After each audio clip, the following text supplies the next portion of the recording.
las últimas 2 semanas de exámenes finales. Nosotros tenemos prácticamente cuatro o cinco clases, porque empieza.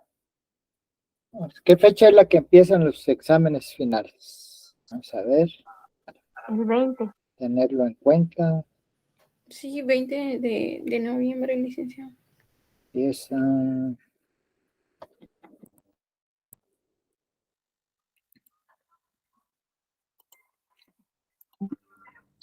Pues, bueno, entonces lo más importante ahorita lo que tenemos son las evaluaciones finales. Tenemos ya la calendarización, ustedes ya la tienen, y solo ir viendo, vamos a programar ahora. Empiezan el día 20, lunes 20 ¿cómo se llama? De noviembre. Siempre les encargo a todos ahí por la situación de Guatemala, entonces que no se sabe qué pueda pasar, si nos toca encerrona o si sucede algo extraordinario, entonces estar atentos, y entonces lo más posible es que yo les traslade un marco prudencial. Como tenemos el examen de sociología, es el último, lo tenemos programado para el lunes 27 de noviembre. Entonces, les voy a trasladar con anticipación ya la segunda prueba para que ustedes la vayan ahí desarrollando. Entonces, vamos a tener ese margen de tiempo para poder trabajar ahí lo que debemos de hacer. Por otra parte, les quiero comentar que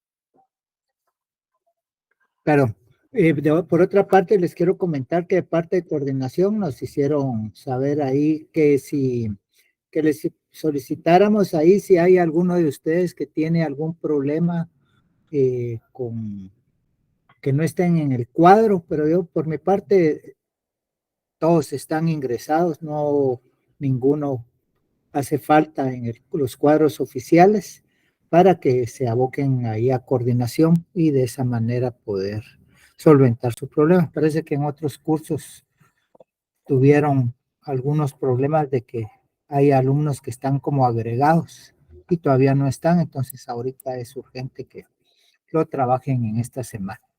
Entonces, pero de parte del curso de sociología tengo a todos inscritos, no hay ningún problema, todos están debidamente registrados. Entonces, pero sí fue un aviso que nos indicaron que les comentáramos a ustedes. Ustedes sabrán si en otro curso tienen ese problema, por favor abocarse a coordinación. Bueno, el contenido de clases del día de hoy va a ser, vamos a trabajar 3 temas. Uno va a ser el de la investigación cualitativa. Vamos a trabajar investigación cualitativa y la investigación cuantitativa. Entonces, el día de hoy vamos a iniciar con la investigación cualitativa. Posterior a eso, vamos a comentar ahí qué ventajas tiene, cuáles son sus limitantes también. Por otra parte, vamos a trabajar también lo de las ciencias sociales, vamos a continuar con eso. Y si nos da un espacio de tiempo, vamos a trabajar algún tema coyuntural que siguen todavía desatándose en el gobierno que tenemos, ¿verdad? Que sigue la insistencia ahí pero ahí vamos a comentar esos temas. Bueno, y avisos, no sé, creo que iniciamos hoy con avisos. Si tienen ustedes alguna pregunta, algún comentario en relación a la evaluación final o de otro tema. Bueno, si no hay, entonces estamos ahí en relación a los avisos, ¿va? Hoy cambiamos el orden y los avisos están ya concluidos. Entonces, lo importante fue ya la calendarización del examen final, que de alguna manera eso es imperante y necesario que lo tengamos claro. No solo para este curso, sino para el resto. Bueno, vamos a trabajar lo que es la investigación cualitativa. Bueno, en las ciencias sociales, de alguna manera, hay enfoques de investigación. Hay unos que le llaman metodologías, pero les quiero comentar que la investigación cualitativa es por excelencia y necesaria en ciencias como la sociología, en ciencias como el derecho, en ciencias como la antropología, como la historia, la investigación cualitativa da un fuerte soporte a esto. Tiene la investigación cualitativa la podemos describir como es la recopilación de información metódicamente ordenada y estructurada con el fin de alcanzar la profundidad del fenómeno o hecho social que se está estudiando. La investigación cualitativa, como lo dice su nombre, lo que va a establecer son los parámetros y las cualidades del objeto, del sujeto y del hecho social que nosotros tenemos. Su claro ejemplo es de la investigación cualitativa, es, por ejemplo, se puede utilizar, por ejemplo, con la investigación participante. Por ejemplo, yo quiero conocer, por ejemplo, el tema de las manifestaciones ahorita enfrente del MP de los 48 cantones. Entonces, la investigación cualitativa no es de ir a contar cuántas personas hay ahí, o cuánto es lo que está en los periódicos o las noticias lo dicen, ya llevan 15 días, ya llevan 17 días.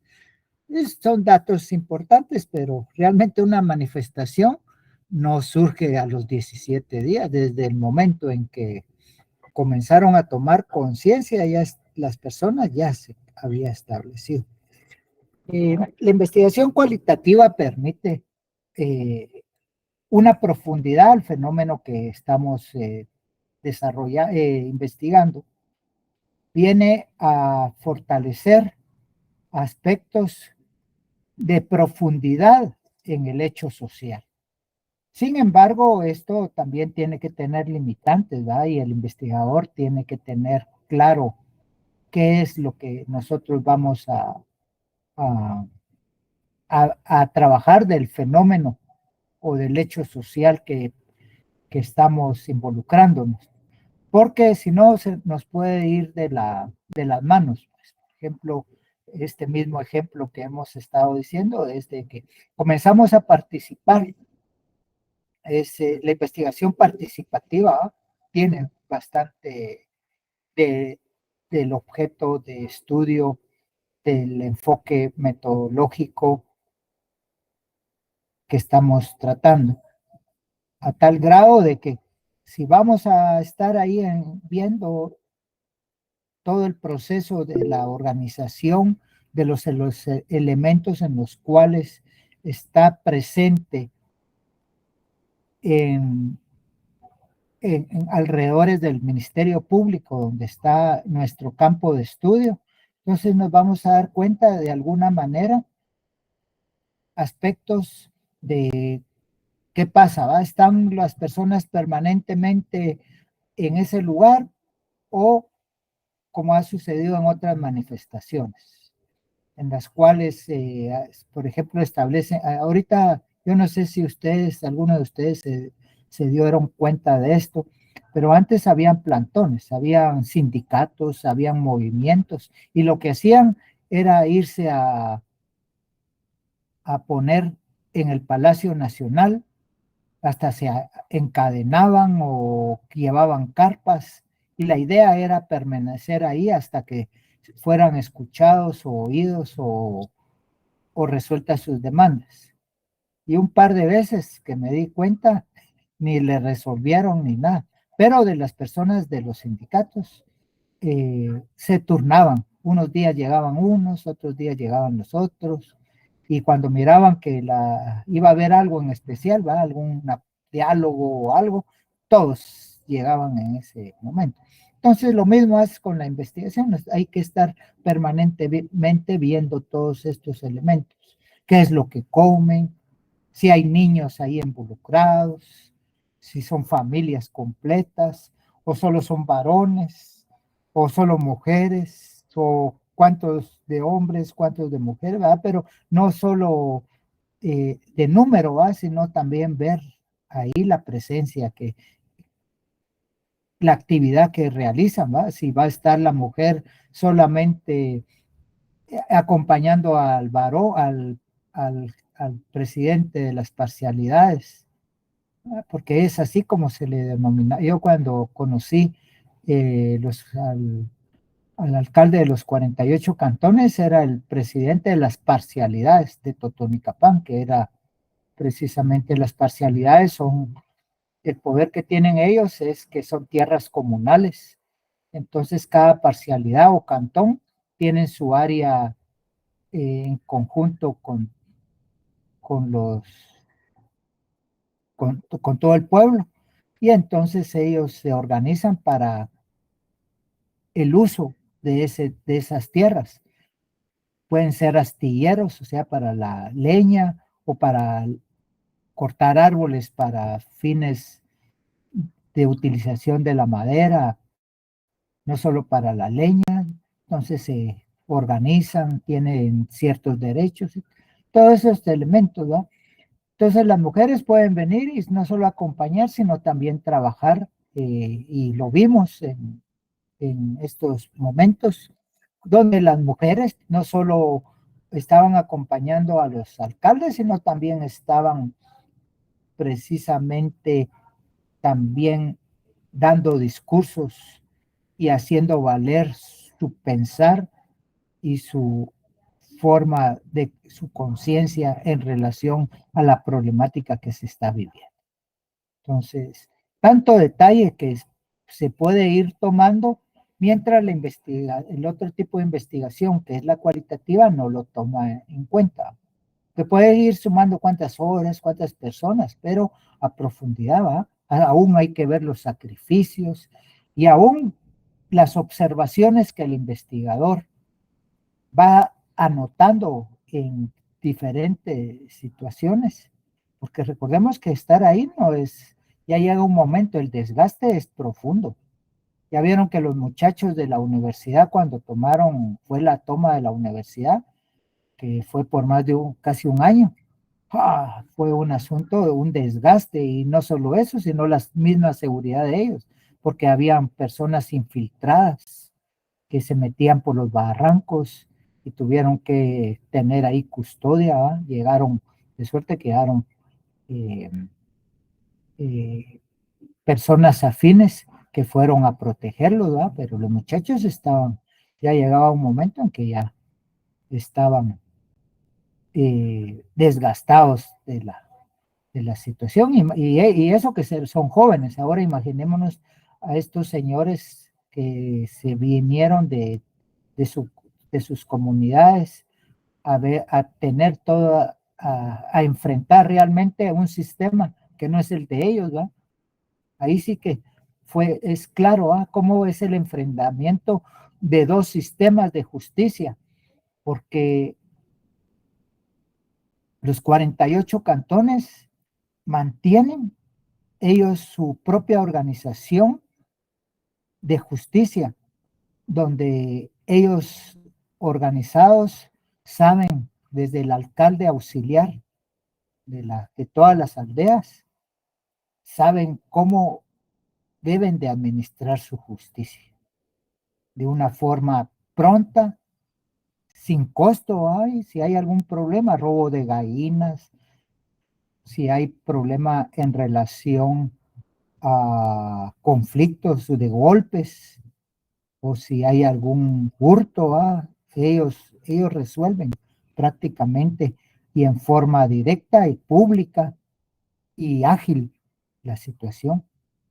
Todos estos problemas, ¿verdad? Entonces, cuando ya son delitos mayores, ¿verdad? Según la justicia occidental, ¿verdad? Ya es otro tema que se va a desarrollar. Pero estas parcialidades y comunidades tienen su capacidad de establecer como le dicen, ¿verdad? No es la cosmovisión, porque la cosmovisión es algo mayor a este tema, pero sí su percepción de la vida y del mundo, ¿no? Pero ya su percepción terrenal, podemos decirlo, del derecho, de la justicia, no del derecho positivo que se maneja en el Estado, sino del derecho y la justicia que ellos manejan es de alguna manera impresionante realmente. Por eso la sabiduría que estos señores, todavía la gente dice, ay, que cómo fue que se dieron el lugar. La gente solo habla por hablar y no se dan cuenta que primero ellos están poniendo el desgaste y los costos, y no solo eso, sino el riesgo, ¿no? Ustedes creen que ahí ya salen fichados, salen de alguna manera controlados quiénes son, y aquí en Guatemala todavía la impunidad está y las fuerzas oscuras tienen el poder, y no crean que así fácilmente se están arriesgando ellos, pero como son comunidades de alguna manera con una organización profunda, eso les permite una cohesión social, como lo leyeron ustedes en Durkheim, esa cohesión social que no es en forma violenta, no es aceptada por las personas. Ahí recuerdan estos dos conceptos sociológicos, la cohesión y la coerción, ¿va? La coerción es cuando se ejerce la fuerza, pero la cohesión se desarrolla en una forma voluntaria, hasta que espontánea, y algo que las personas están de alguna manera introducidas en ella porque así lo desean, así prácticamente, sin tener formas o normas establecidas que los vinculan de forma enérgica, absolutamente. Entonces, esta organización, yo cuando trabajé directamente, no fue porque lo leí, sino lo trabajé en la década de los 90, es una organización que llegan ahí, precisamente están bien estructurados, porque está la alcaldía indígena, ¿eh? La alcaldía de los 48 cantones, tienen ellos prácticamente en cada cantón su propio alcalde auxiliar, que cada año y por una fecha simbólica del calendario ritual que los mayas tienen, entonces que la población indígena utiliza, ahí hacen los cambios en el mes de enero, es voluntario también, hay veces que se reeligen, ¿verdad? Y tiene que ser a personas adultas, personas que de alguna manera, ustedes lo saben, todos estos cargos son ad honorem, no se pagan, las personas son los líderes, ¿verdad? Y el símbolo, hasta la posición que utilizan con la vara, hasta eso hay que ir aprendiendo, ¿va? Los alcaldes, ustedes los han visto, ya sea en televisión o que se han aproximado, si alguno de ustedes es alcalde auxiliar o alcalde indígena, nos puede hasta aportar aquí su conocimiento, pero hasta el uso de la vara es importante tenerlo, ¿va? Porque la vara es el símbolo que representa el poder, la autoridad del alcalde, y se le da un respeto. Por eso ahí entra una serie de elementos que no es de juicio, que no es de interpretación, es de valores, porque se le debe respetar a, a esta autoridad, a esta autoridad indígena.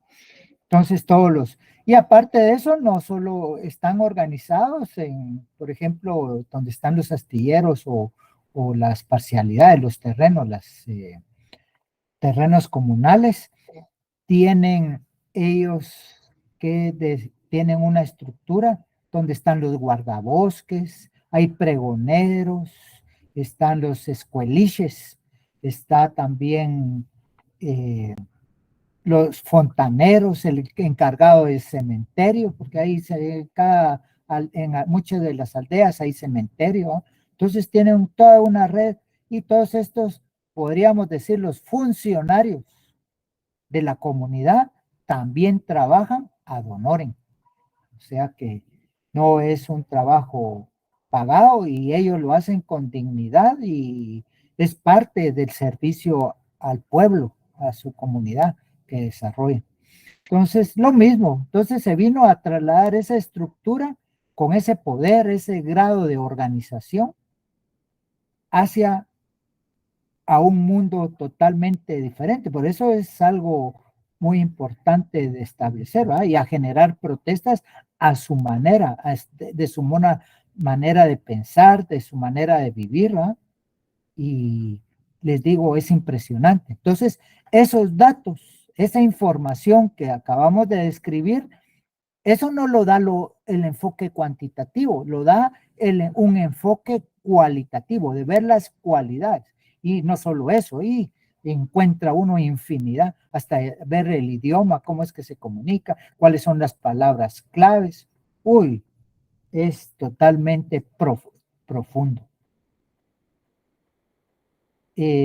Hago una pausa para oír sus comentarios, sus observaciones, y es más, si hay alguno de ustedes que esté involucrado en este tema, sería fabuloso que nos dieran su aporte.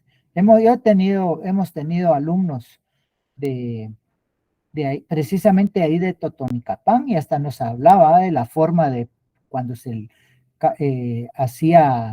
tenía que pagar, porque no es condena, sino tiene que pagar a la comunidad el daño que hizo, resarcir a la comunidad. Y entre el resarcimiento hay trabajos obligatorios, hay también se tiene que exhibir socialmente, eso es algo también, ¿va?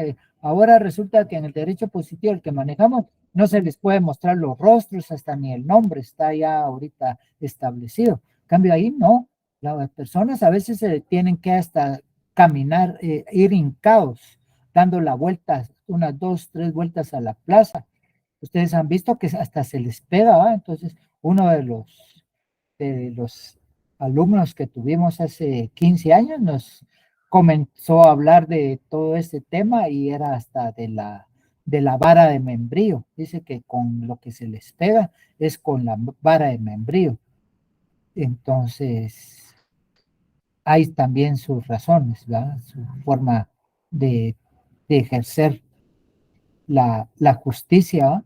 Y poner de alguna manera esa armonía social, ¿verdad? Para que se esté establecida, porque hay siempre, recordemos que las normas tratan de evadir o incumplir, ¿va? Entonces tiene que ahí sí existir la coerción para que sí. Y ha llegado también, según hemos visto, casos en el derecho indígena o también en el derecho consuetudinario de estas comunidades, que han llegado también casos de que sacan a las personas de la comunidad, dependiendo. Hubo un par de casos donde unos patojos entraron a robar a una casa y fueron descubiertos por el señor y le pegaron, y el señor no falleció, pero sí fue un asunto bien crítico. Entonces agarraron a los patojos, los tuvieron que castigar, pegarles Aparte de eso, había hasta, hay lugares donde tenían antes hasta celdas especiales, donde ahí los tenían retenidos, pero como todo esto ha cambiado también por la intromisión del derecho positivo, del derecho oficial que tenemos, entonces resulta que ya no, de lo que yo sé, ya son pocos los lugares y lo hacen en una forma tan ya no abierta, sino oculta, ¿eh? Donde existen. Pero sí a estos par de muchachos, según lo que me comentaron las autoridades en esa época, tuvieron que sacarlos de la comunidad. Ya no los querían. Y los papás todos avergonzados, porque hasta eso es un castigo, la vergüenza, dar vergüenza a la comunidad.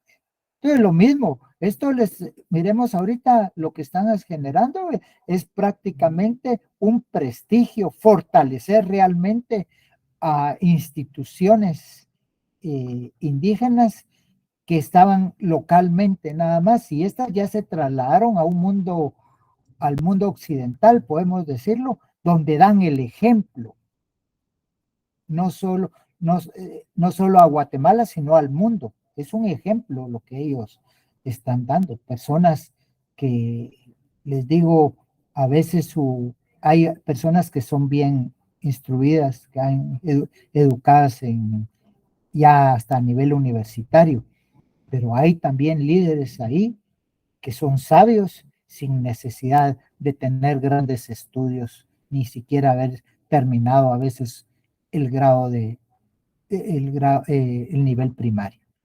Entonces, es de respeto, realmente. Entonces, y ese es cuando a ustedes les va a tocar trabajar en ser operadores de justicia o estar en alguna comunidad, no sé cada uno sabrá cuál va a ser su fin, van a tener que ver esos elementos.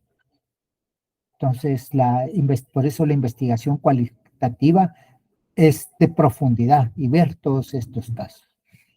Entonces, doy el espacio, les digo, doy el espacio y nunca les doy el espacio y para que participen, por favor.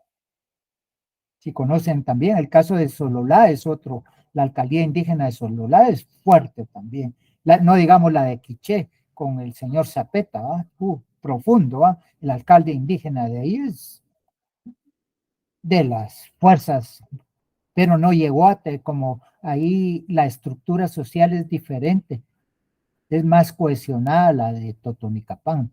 Entonces, pero es precisamente por lo que le digo, las parcialidades, esos terrenos comunales se organizan precisamente que es para eso, y también tienen problemas, ¿verdad? Porque hay quienes ya dicen, mire, ya denos nuestros terrenos mejor, y que ya no haya parcialidades, sino que cada familia tenga, pero las comunidades todavía mantienen eso, y son históricas, son comunidades y son formas de organización hasta del periodo prehispánico, no podemos decirlo solo del periodo hispánico.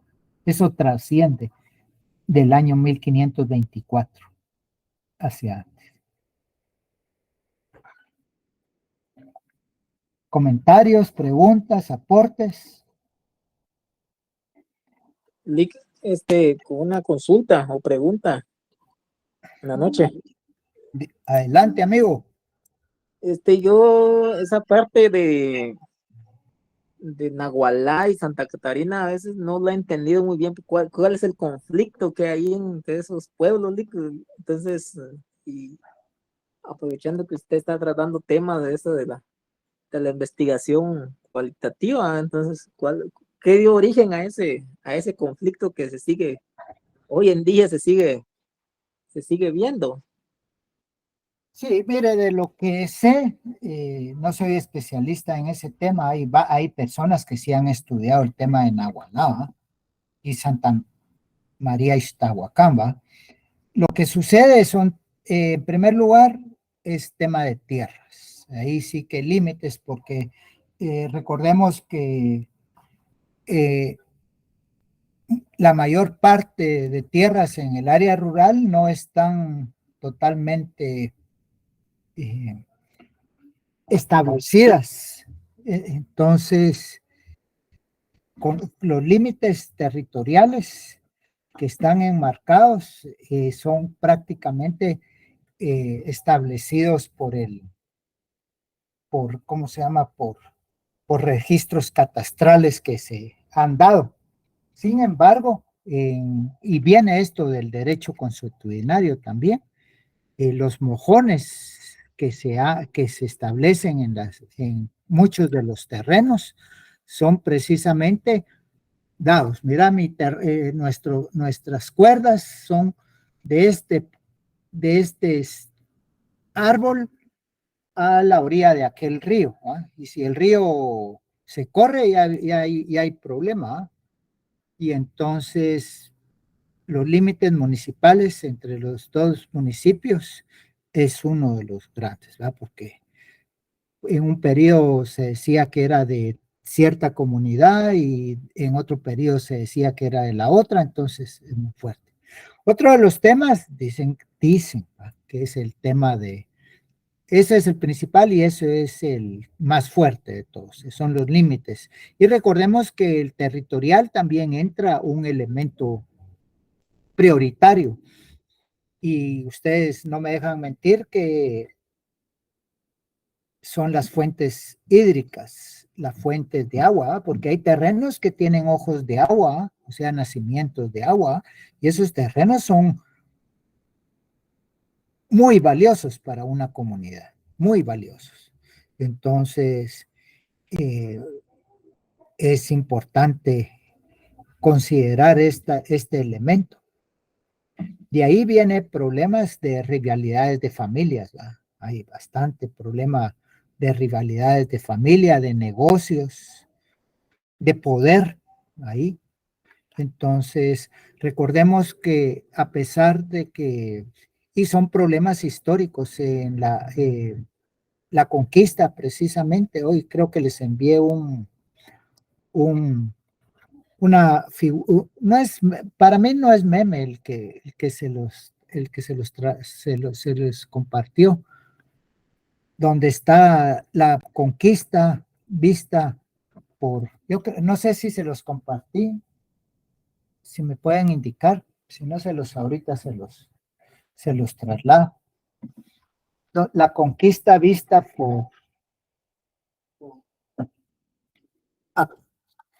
por algunos, es donde los españoles vinieron y nos conquistaron, ¿va? Sin embargo, la conquista no fue así, y eso tenemos que tener claro. La conquista fue desarrollada por precisamente alianzas. Cuando vinieron los españoles, principalmente en el área donde ahí ustedes señalan, el área Cachiquel, ahí tenemos también otro tema.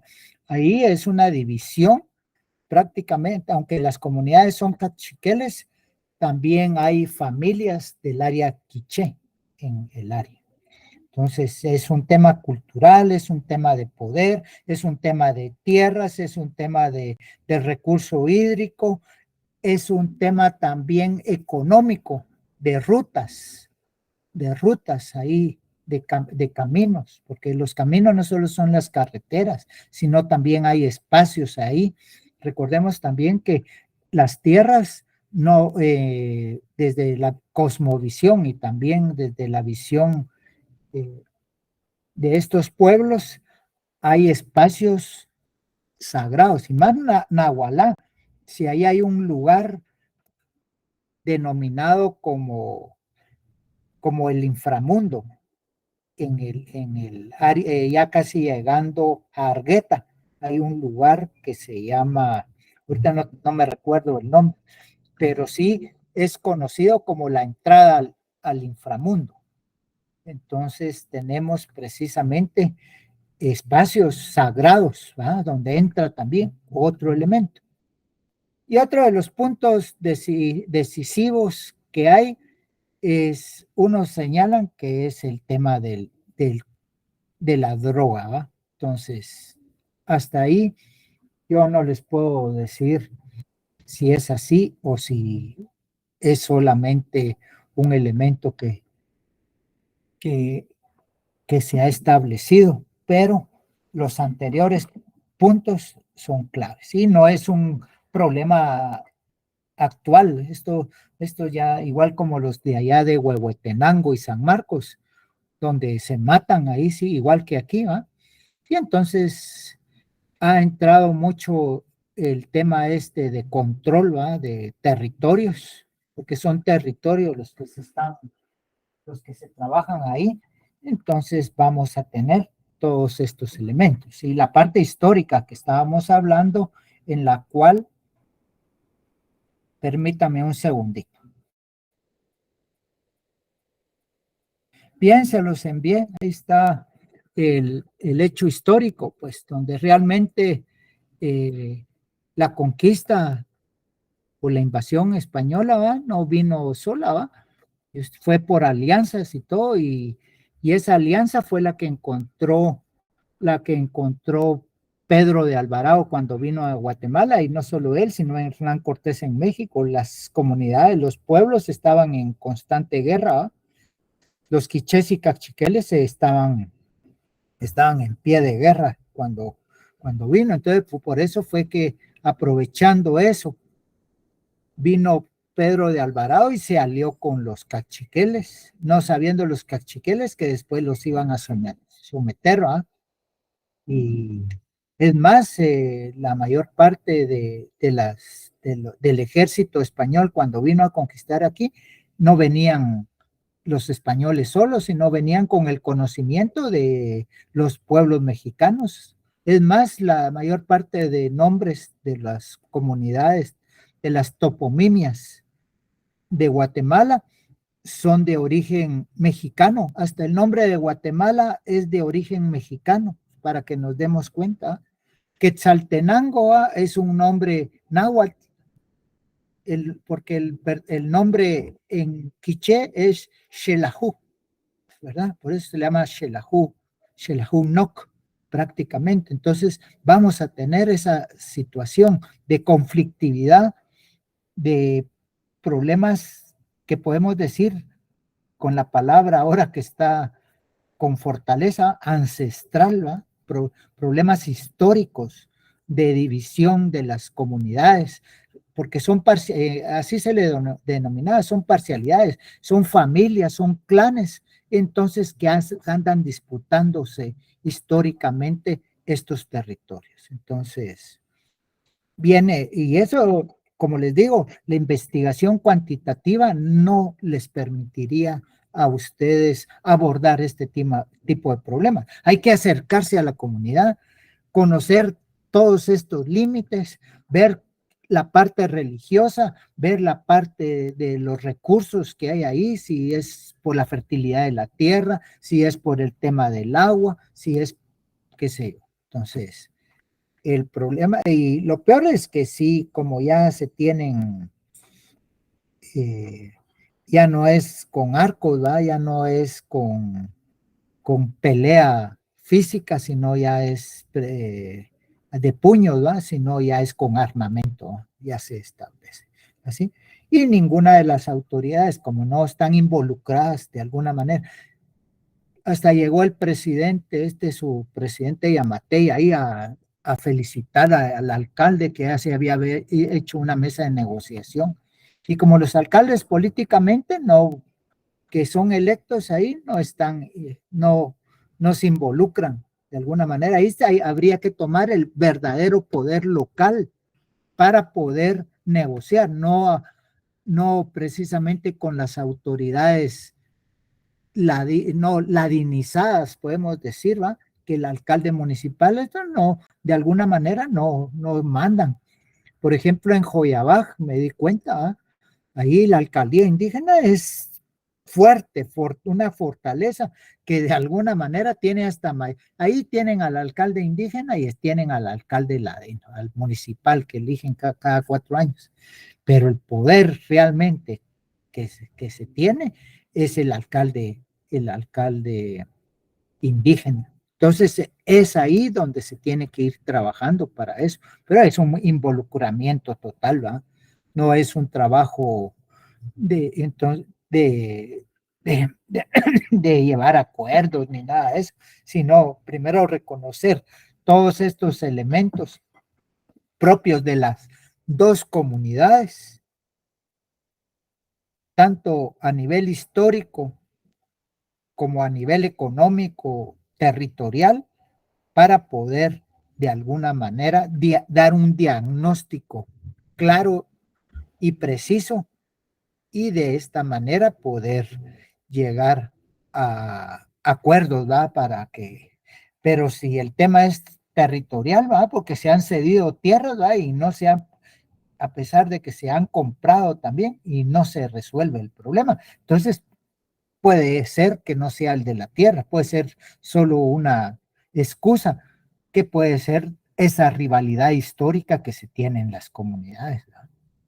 Que se tiene en las comunidades. Y hay un libro de un historiador que se llama Francis Polo Sifontes, que uno de los grandes historiadores de Guatemala, que su tesis precisamente desarrolla, el libro se llama Los cachiqueles en la conquista de Guatemala, y habla precisamente, no es que los cachiqueles hayan sido traidores, sino fueron engañados y sometidos por los españoles. Y Pedro de Alvarado vino se casó con una indígena y vino a Guatemala precisamente con soldados indígenas que le dieron precisamente toda la orientación para, para la conquista, ¿va? De estos pueblos.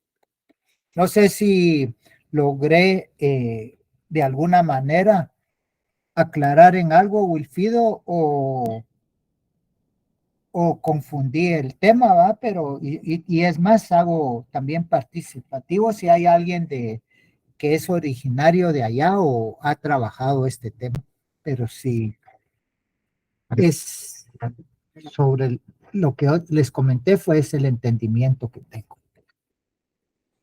Bueno, gracias, Lick. La verdad que sí, como le digo, ya entendí más la parte. Una vez solo escucha las noticias de que hay conflictos, están más conflictos, que hay fallecidos, que hay golpeados, pero nunca llega al fondo, o tal vez nunca se toma la molestia también para investigar más a fondo cuál fue qué dio origen a este conflicto que hoy en día todavía lo siguen teniendo estas comunidades, ¿verdad?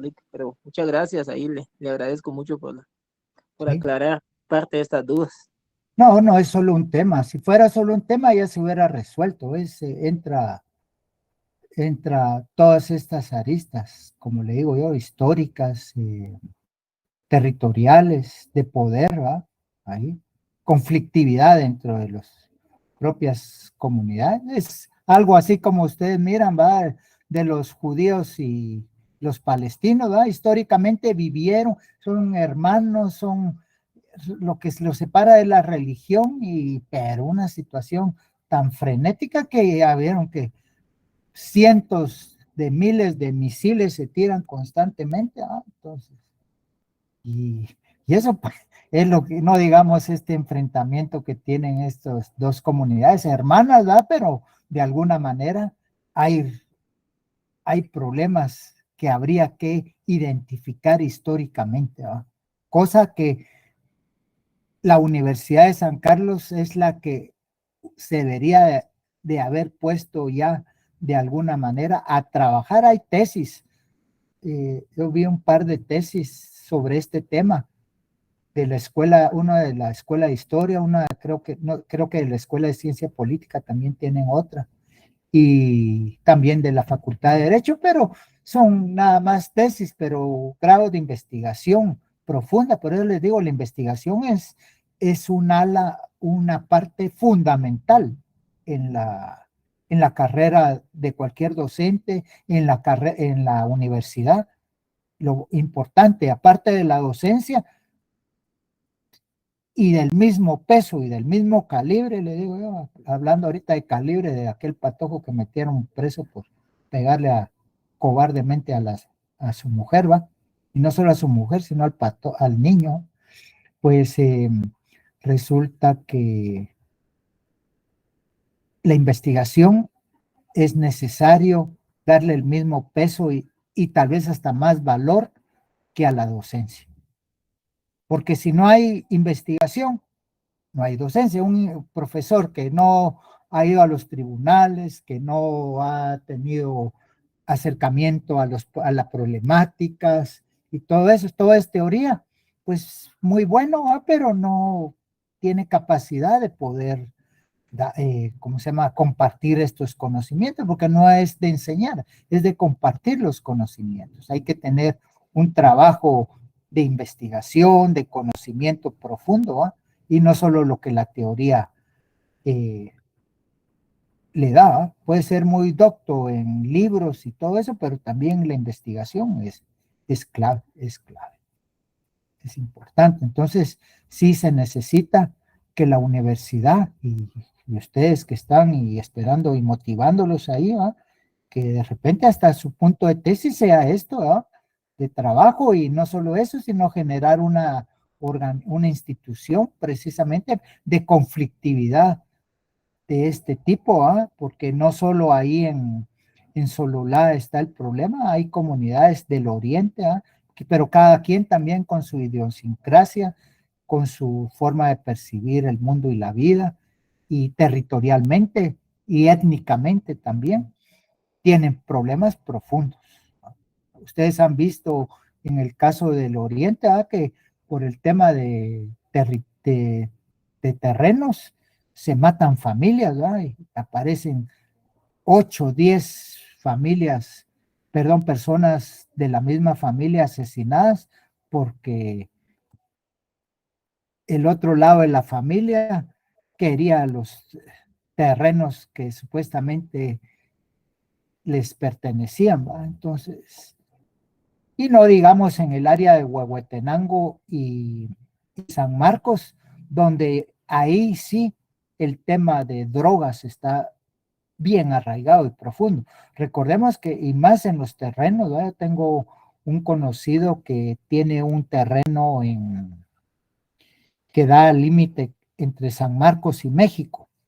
Y no sé, cuando hemos platicado, me ha ilustrado precisamente el tema tan serio que es ese punto. Y recordemos que no solo es eso, sino que las fronteras se crearon, y las fronteras también vienen a desarrollar un punto principal, que es las fronteras territoriales no son las mismas fronteras que las culturales, porque el área MAM no solo abarca Guatemala, sino también abarca México. Hay familias divididas, pero ellos no toman la división territorial. Para ellos, su familia es el mismo territorio. Lo único que uno se llama México y el otro se llama Guatemala, pero hay comunidades así que tienen familia tanto del lado de Guatemala como del área de México. Entonces, pero sí, esos territorios son codiciados también por ese tema que es el narcotráfico. Entonces, ya se ve a otro punto. Ya vieron que ahí en San Marcos están retenidos, Huevo San Marcos, están retenidos unos fiscales del MP, ya llevan no sé cuántos días y no hay manera de negociación, ¿no? Precisamente por todos estos temas que hablamos. Pero no lo va a dar todos estos elementos, no se los da una investigación cuantitativa. La investigación, perdón, yo hablo y aquí como todos los puntos que tenemos para desarrollarlo, ¿ah? Entonces sí quisiera escucharlos también para también descansar yo un poco de lo que hemos estado hablando. Mientras me tomo unos sorbos de agua. Los escucho.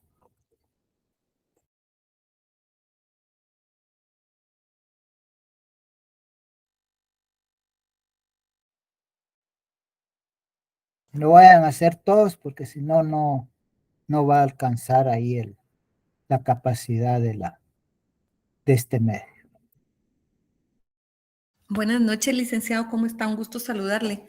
Con relación al tema que usted está hablando, es interesante cuando uno realiza investigación, las investigaciones cualitativas tienen una característica que nos aportan realmente rasgos esenciales, ¿verdad, licenciado? Que queremos y los podemos resaltar, los podemos identificar, los podemos caracterizar en una investigación, pero digamos, este tipo de investigación pues va muy de la mano con las ciencias sociales, ¿verdad, licenciado?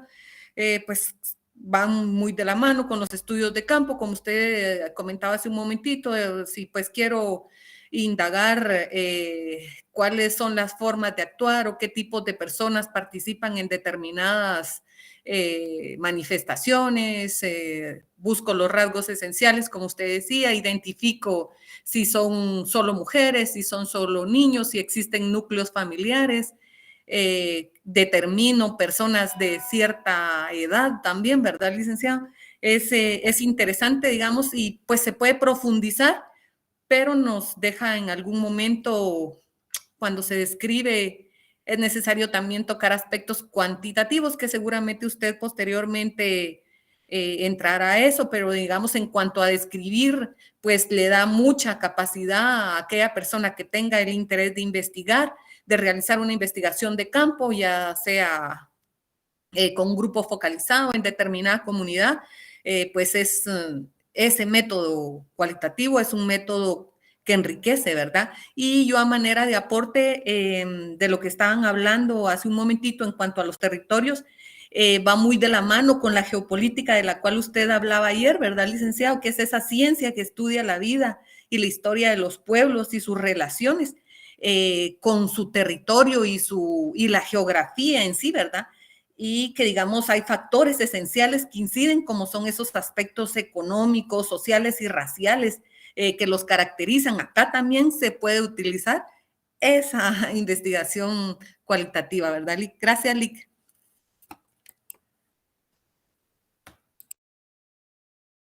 A usted, gracias siempre por su valioso aporte. Sí, con lo que usted nos comentó, sí, de alguna manera lo vamos a ver en la sesión de la próxima semana, y es lo referente a que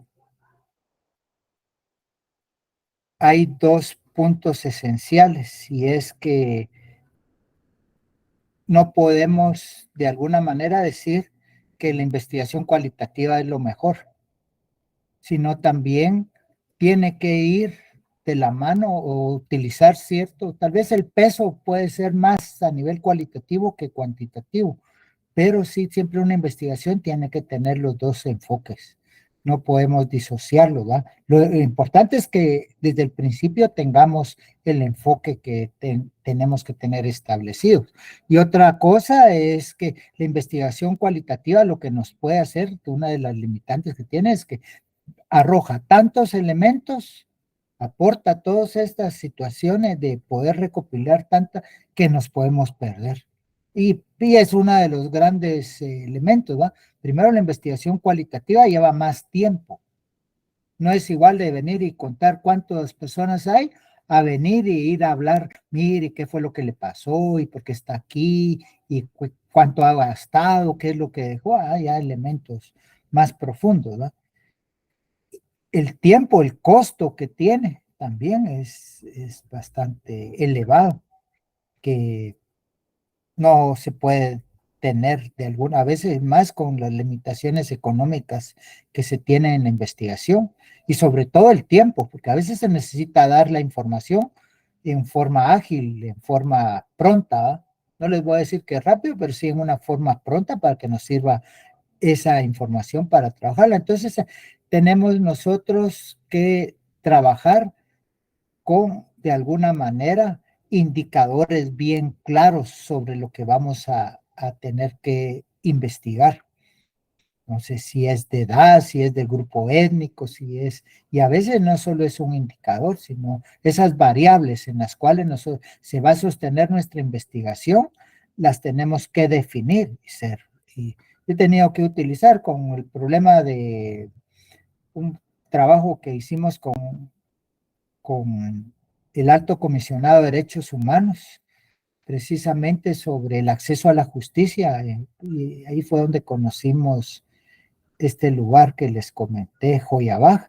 Precisamente fue maravilloso, precisamente porque lo primero que se tuvo que hacer es desarrollar los instrumentos para ir a recopilar la información cualitativa, no cuantitativa.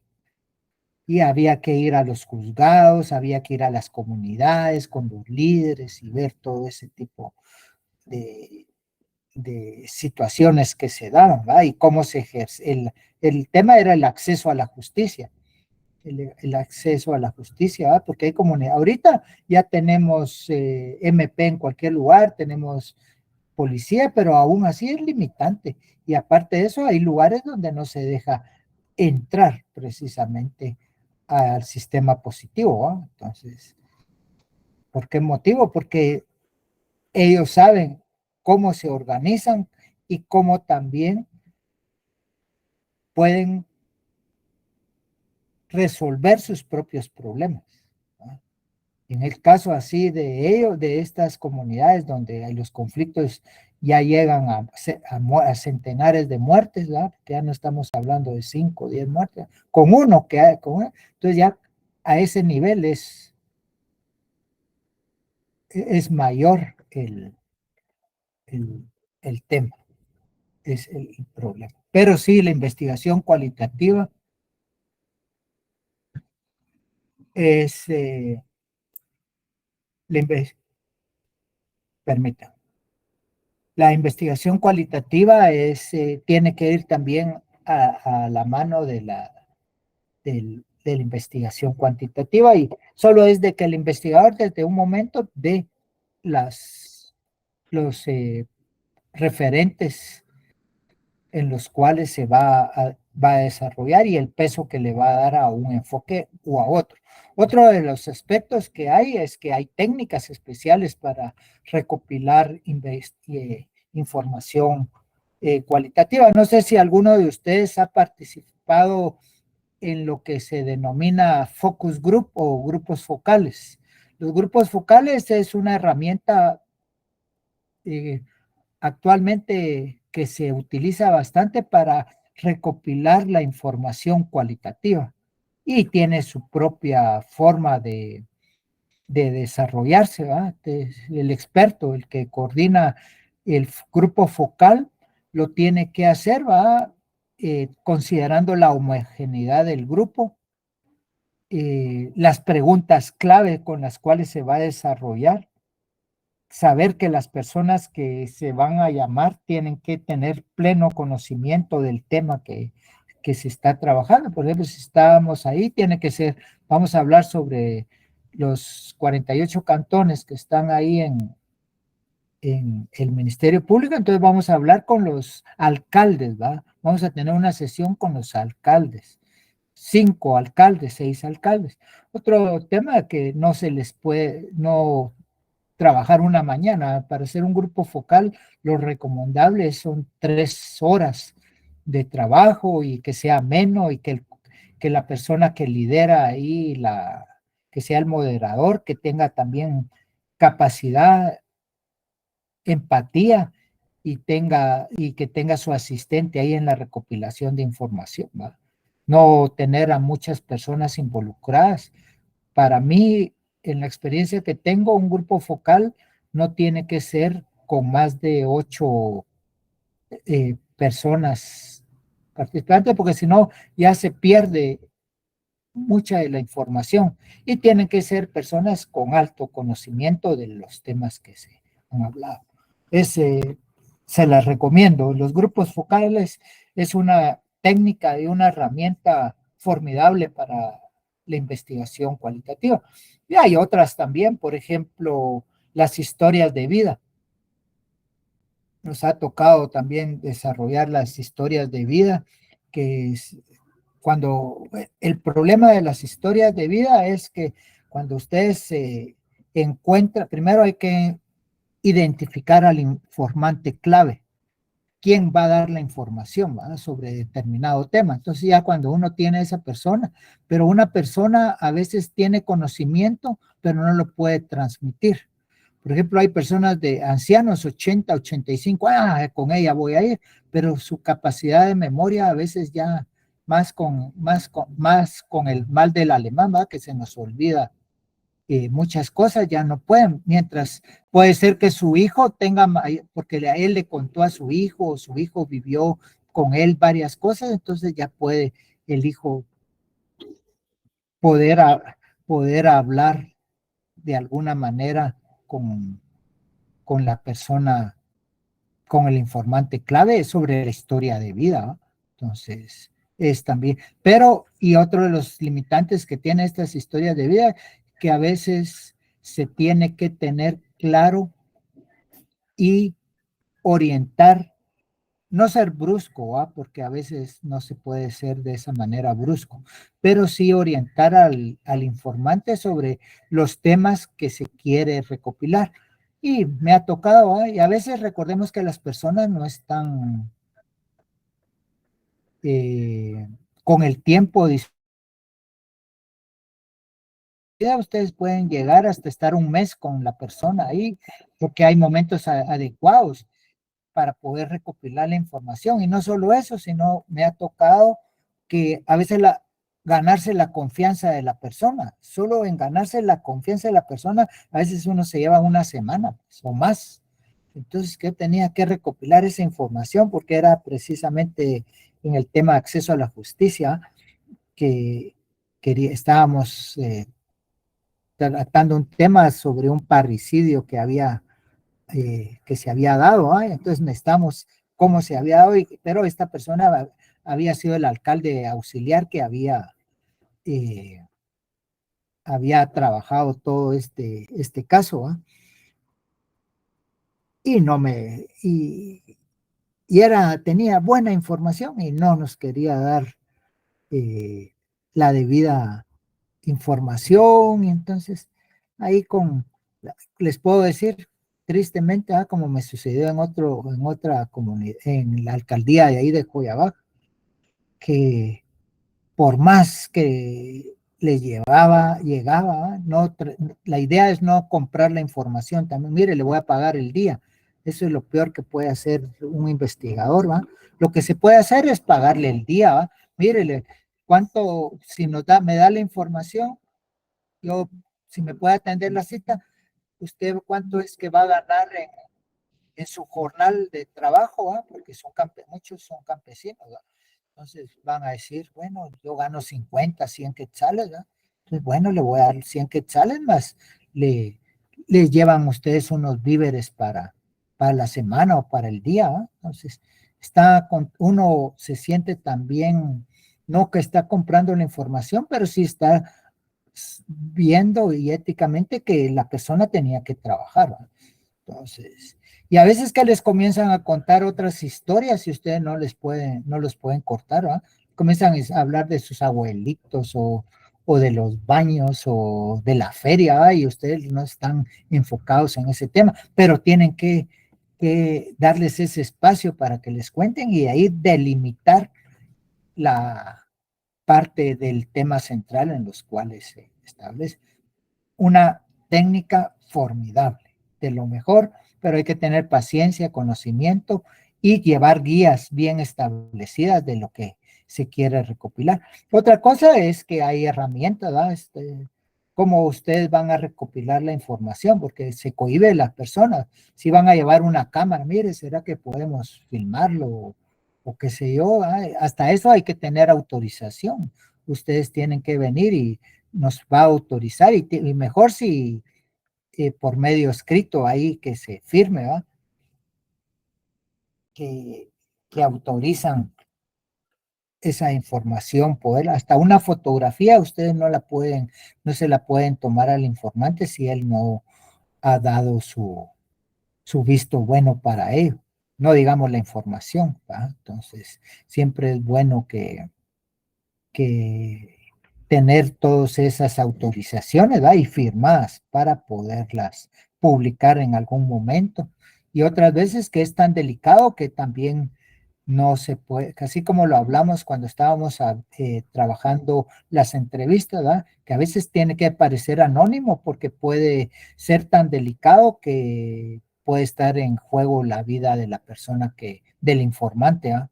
Entonces, son situaciones que tienen que ser confidenciales totalmente. Y eso, ¿quién lo da? La investigación cualitativa. Pero le digo, es fenomenal la investigación cualitativa y tiene infinidad de técnicas, herramientas con las cuales ustedes se pueden dar soporte, las fotografías, los videos, las entrevistas abiertas, ¿verdad? Porque las entrevistas abiertas son precisamente otra herramienta que tiene, ¿verdad? No la cerrada, ¿verdad? Porque las encerradas, sí, no, cuánto, punto.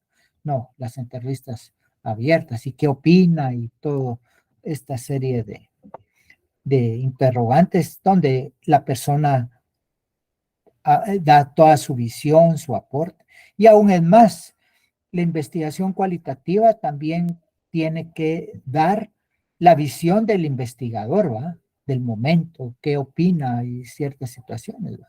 Aunque esto ya viene como una interpretación, pero ahí viene precisamente el valor que se da, porque se da un valor porque ustedes se aproximan al fenómeno. El trabajo de campo es fenomenal precisamente. Un investigador que no tiene esa aproximación al trabajo de campo, de alguna manera, no cumple con las expectativas, ¿va? Aunque pueden hacerlo de archivo, que también es fabuloso, ¿va? Pero a veces que yo les voy a hablar, lean una monografía del departamento de Totonicapán, a que ustedes estén hablando aquí, es que conozco porque yo estuve ahí en el Ministerio Público acompañando a los de los 48 cantones, pero si ustedes no van a la alcaldía indígena que está ahí al costado del Parque Central de Totonicapán, no van a conocer de alguna manera esto.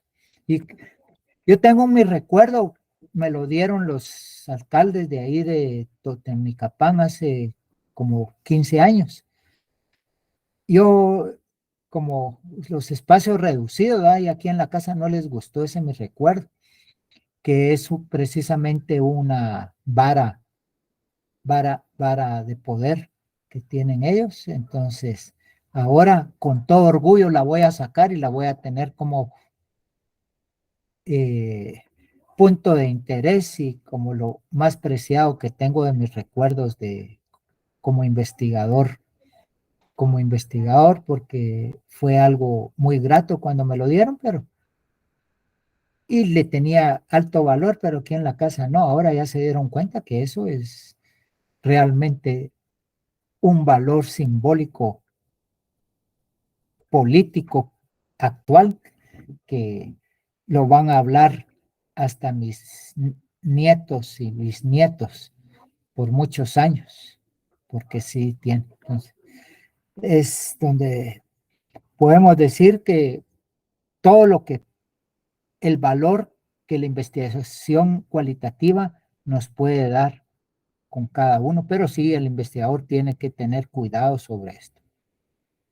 Se pierde, con tanta información se pierde en tiempo, y aparte del tiempo es recurso económico, entonces hay que ir delimitando también nuestros espacios y por eso la investigación cualitativa tiene que ser de trabajo de equipo y que el coordinador o el investigador principal venga y tome, ¿verdad? Y eso es en cualquier trabajo o investigación que ustedes tengan que realizar, ¿verdad? Algún caso de territorio, ¿va? Que ustedes de algún terreno que tienen que ver, ¿va?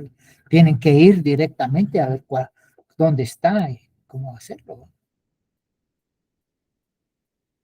Preguntas, por favor, comentarios. Yo creo que yo me voy a quedar por aquí, solo voy a oír sus comentarios, porque son temas muy profundos y muy importantes que tenemos que ver y que les van a ayudar a ustedes ya a desarrollar, ¿va? Y la sociología fortalece, utiliza estos métodos, estos enfoques de alguna manera, profundos, para poder obtener datos fiables, ¿verdad? Como hablamos, ¿vale? La ciencia, la objetividad es uno de los elementos principales. ¿Se recuerdan de las primeras clases que tuvimos? La objetividad, ¿verdad? La recopilación, ¿verdad? Esa rigurosidad científica que tiene que tener también es lo que nos va a ayudar precisamente para esto. Comentarios, por favor. Si no están de acuerdo, también son bienvenidos los comentarios.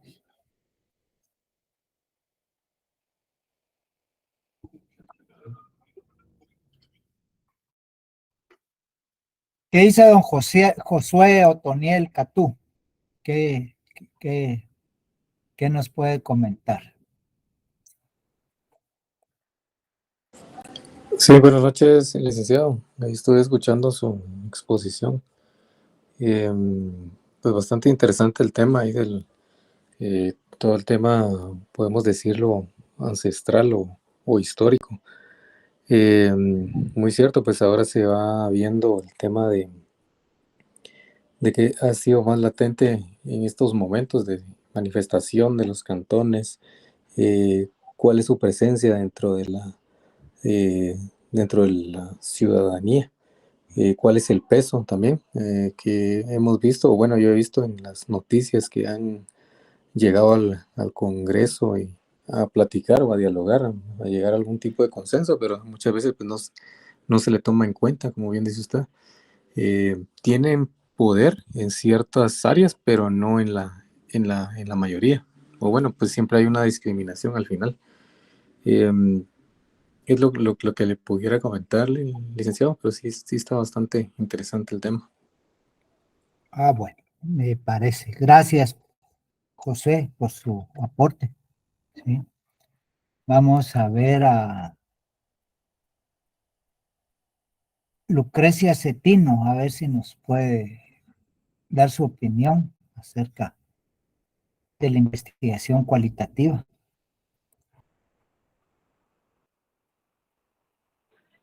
Buenas noches, licenciado. Buenas noches a todos. Lo mismo que comenta el compañero, ¿verdad?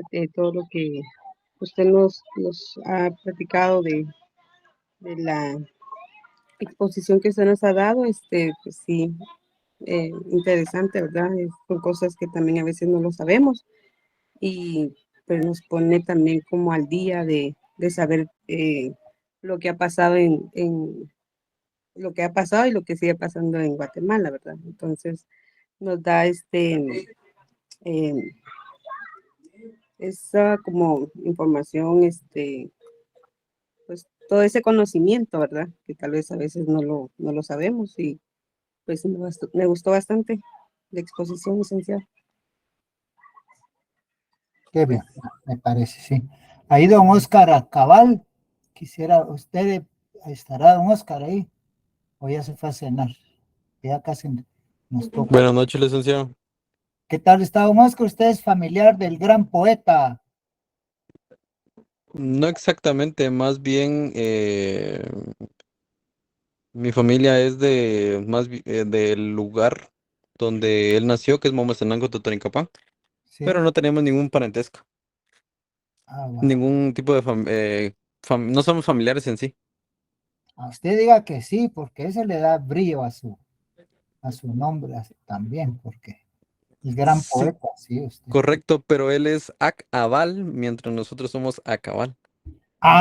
Mire, pues, hoy sí me metió gol. Ahí, a ver. Fíjense que hasta eso de los apellidos es tan profundo en relación al tema que estábamos hablando del enfoque cualitativo, porque los apellidos tienen un gran peso en ciertas comunidades y hay apellidos que vienen, como recordemos, históricamente de las comunidades, ¿verdad? Y a veces los apellidos tenían cierto prestigio, eran familias en esa época de la aristocracia, ¿va? Entonces, la cual se disolvió todo ese tejido social por todo, ¿va? Por las migraciones, por los conflictos, por la conquista, por diferentes, pero se mantiene de alguna manera.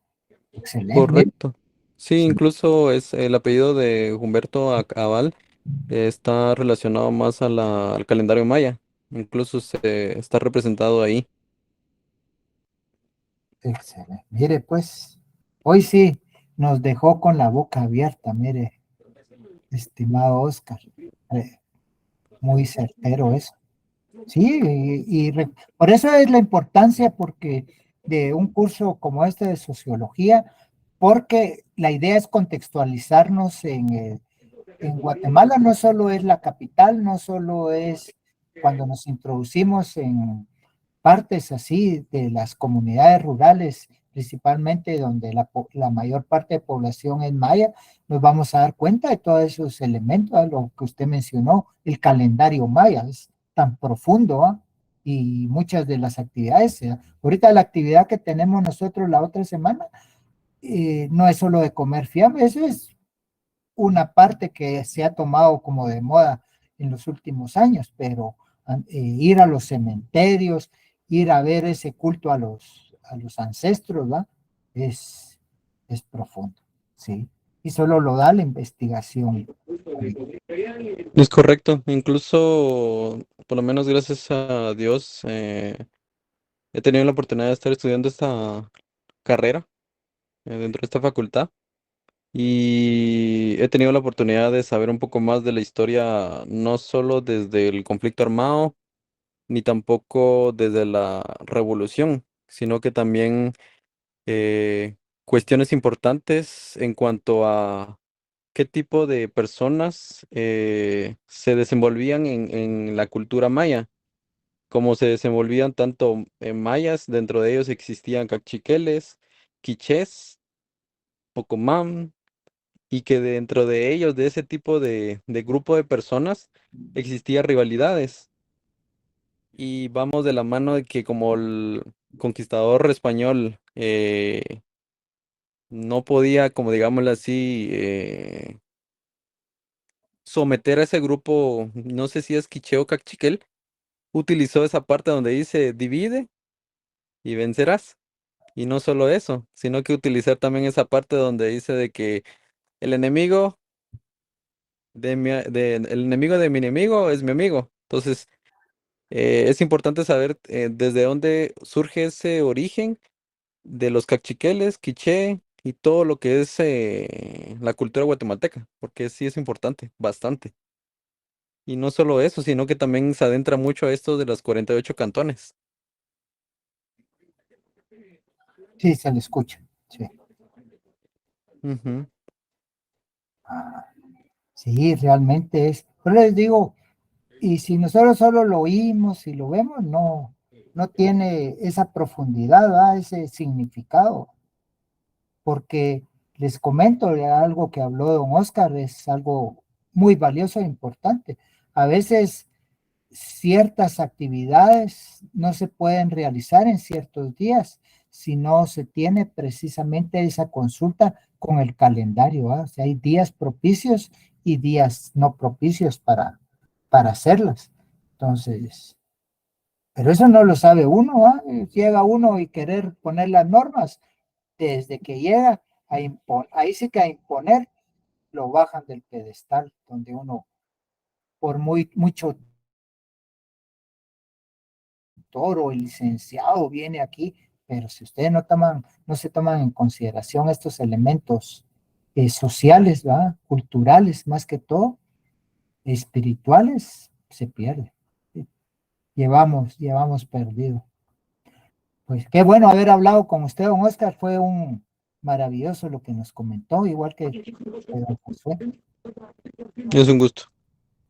Y lo dejamos aquí. No sé si tiene alguien algún comentario final para cerrar la sesión. Y entonces